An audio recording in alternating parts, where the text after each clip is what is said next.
Fankaty, welcome to Raith Rovers. Has it been a long drive today to bring you up to Scotland and I believe over the border for the first time?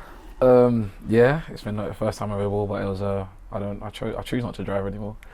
I don't enjoy it, so got a plane. It was delayed, but it's nice to finally be over it. Sonny Kirkcaldy's waiting on you. How are you going to cope with the weather here? You've already told me that you're not a fan of the It's cold, but nothing. I don't know. If it's colder than London, then I don't know. I'm going to find it tough, but I'm sure I'll adapt. It'll certainly bring in some adaptation. Raith Rovers, the opportunity to come here came across your path. What was your frame of reference? What was your first thoughts? Did you hit Google, are we a club that you know about? I know the club because I've got a few Scottish friends and they spoke about it. But then the manager called me and sold me a project basically, and I was like, yeah, I'll buy it because I just actually want to get back to enjoying football and enjoying the people I'm playing with.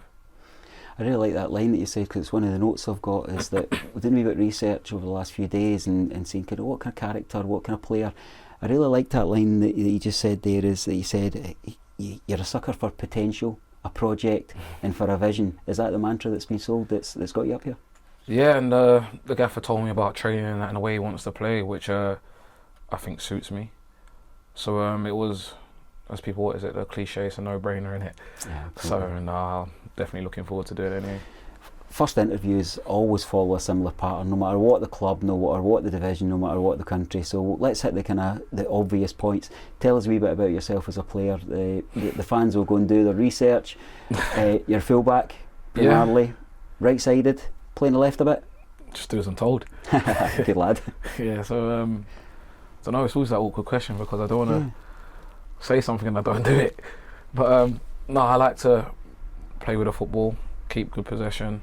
Run on occasions, and fast, powerful, and just think I'm a decent footballer. A wee bit of an eye for the goal? Oh, the wrong one sometimes, but I'll try, we'll see. What about Scottish football and it's kind of the culture that we watch and we live with and we see the guys go through the motions with? It's a different game up here to what you've experienced before.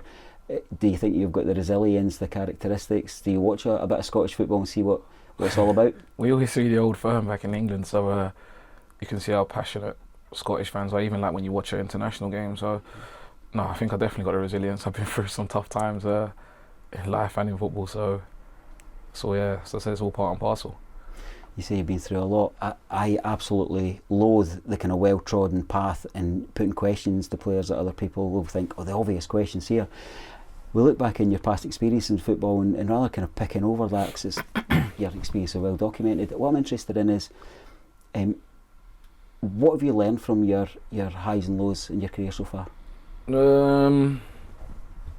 There's always another day, there's always another game, because no matter how many questions are asked about it, no matter how many times it happens, that you still got to go out the next day or whenever the next game is, or even the next training session, and perform, because you still got teammates who rely on you, you still got managers who rely on you, and you still literally got food to put on the table. So whether how bad it goes or whether how good it goes, there's always another day. Your resilience has been tested more than most in the game, but your love for football seems quite obvious. Yeah, I almost lost it, if I'm being honest, but no, I came today, done the first session, and all of a sudden it's just perked back up and I'm like, oh my god, I actually enjoy playing football and I just want to train again as quick as possible and get some games in. You met the squad, and the characters stick out. You coping with the accents, you coping with the energy of it all? It's tough, but I've been to Holland, so picking up a whole different language was different, so it'll be easy to adjust. Tell us a wee bit about your preparation for coming up, because it's interesting that in terms of you were without a club, you've been through the PFA, is it a residential sessions that they run? What was involved there, and how match ready are you? I think I got a little bit to go. I got some, because I think I played one game with the PFA, so still got some speed to get up to, but I'm sure pretty quickly enough I'll get there. Tell Raith Rovers fans what else they can expect of you. A nice fella. that's good for us. That's all. That's why I try to pride myself on being before a footballer, because I think that sometimes we as footballers and fans forget that we are people. So like, yeah, I'm personable, can have a talk, can have a chat. Great. And yeah, just hopefully some big performances to show the good club that we actually are, instead of not just where we are at the moment. You know what the vision is for the club? You clearly think you can be part of pushing us forward? Oh, 1,000,000%. Because unless my eyes were deceiving me on the training pitch today, there's definitely some potential and there's definitely some good quality. So it's just now to translate that onto a Saturday. You're a player, as you say. You've been overseas. You're willing to travel. You're willing to take on new experiences. I always think it's such an admirable thing for us who live out in the real world. And we think these lads are living sometimes for long periods of time without their family close by. I guess that means that we've inherited a new supporters club down south. Oh yeah. If you actually make one, my dad will be probably the first to join, because he loves it. Yeah, like we travel, but it's all for the love of the game. Well, for me anyway, because as I said, like, I want to make sure I really, really enjoy my football again. And like, whether there was other offers or there wasn't other offers, I was going to make sure that I picked the best one for me, to make sure that, as I said, can enjoy my football again. Well, we do have Rovers down south, based down in your neck of the woods, so we'll have to get your dad linked in there. He'll actually love it. He loves the forums, everything. He'll be watching it. Great. Sending me some compliments. Is he likely to get up? Yeah, he texted me. When did he text me? Yesterday, when I landed, and he was like, "Let me know when you're likely to feature in a game." Thinking, geez, like, just got it. But no, he loves driving. So it's like we're complete opposite ends of the spectrum. I hate driving. Yeah. He loves driving.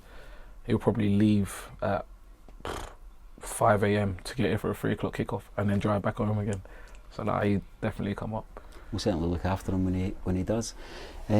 Massive games come thick and fast in this division. You've played with intensity through your career, so I guess it's no matter what the league, everyone says, oh, there's another really tough game round the corner, but we've got Tabletop and Falkirk on Saturday. The place will be jam-packed. Yeah, that's what we all look forward to, playing in big games. So no matter, as I keep saying, no matter where we are, we got to put up a fight and let them know that we're at home, whether they're tabletop or whether they was bottom of the table. We got to produce a performance and make sure that we start the climb and get back to where we need to be. How do we make sure that we supporters get right behind you? You're telling me your nickname and such? Fanky's fine, Dabs, whatever. As long as as long as we get it right, it'll be easy. At least if things are shouted that you're not overly familiar with, you say, I didn't pick up the accent. So yeah, it's the easy one. Yeah, I just said I didn't understand, sorry. Play it to your advantage. Yeah, I'll use it. Good stuff. We always do these first interviews are really just about touching base. It's about putting a bit of personality to the player, the name, the stats that people will now hit. Mm-hmm. You know, Google Daft and Kirkcaldy sounding out every remnant of your career that's been and gone. It's now a new chapter. Yep.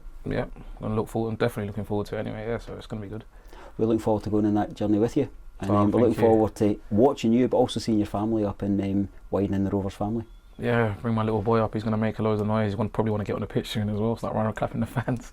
That can easily be sorted. I think we've got a mascot in the making. I'll have a chat with him in the office about that. Days. Great, lovely to meet you, and all the very best for your Raith Rovers career. Thank you.